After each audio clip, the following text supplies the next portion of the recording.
No one actually believes in her body, her choice. Abortion advocates love their hypotheticals, so let me give you a simple one. A mother gets pregnant, decides to keep the baby, gives birth, takes the baby home. There she notices she doesn't have any formula on hand, and she lives in, say, Minnesota and gets snowed in for a couple days.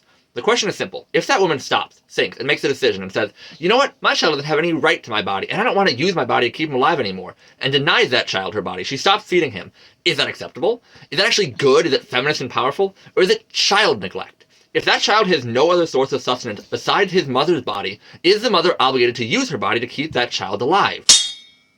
I sincerely think that many, maybe not all, but I think even many, as the staunchest pro-abortion advocates, would stop at confessing to legalizing actual child neglect, actually saying it's okay for a mother to give up on her baby and leave him to die. But what about her body, her choice?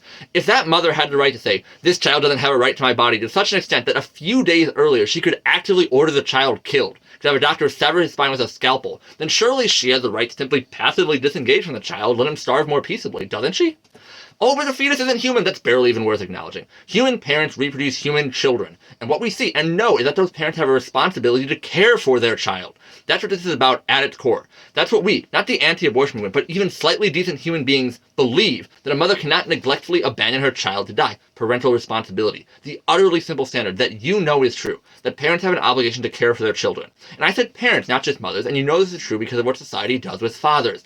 If a father gets a woman pregnant and wants nothing to do with the child, further it would be aborted, doesn't care about the kid at all, guess what happens? The government, if they find him, steps in and says, sorry, bub, you're going to be working to pay for this child for the next 18 years, whether you want to or not.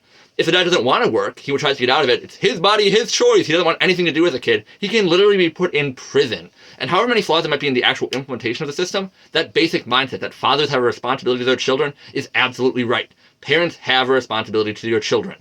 If you, and this is the case true in more than 99% of cases with abortion, willingly chose to do the thing that makes a child, then you have a responsibility to care for that child. And if you can't abandon your 2-year-old to the wolves, or decide not to feed your baby on the day of their birth, then you can't have them killed the day before. It's not her body, her choice, and it never has been. It's about parental responsibility. And for every person who acknowledges that legal child neglect is not a woman's right, then you've just taken elective abortion permanently off the table.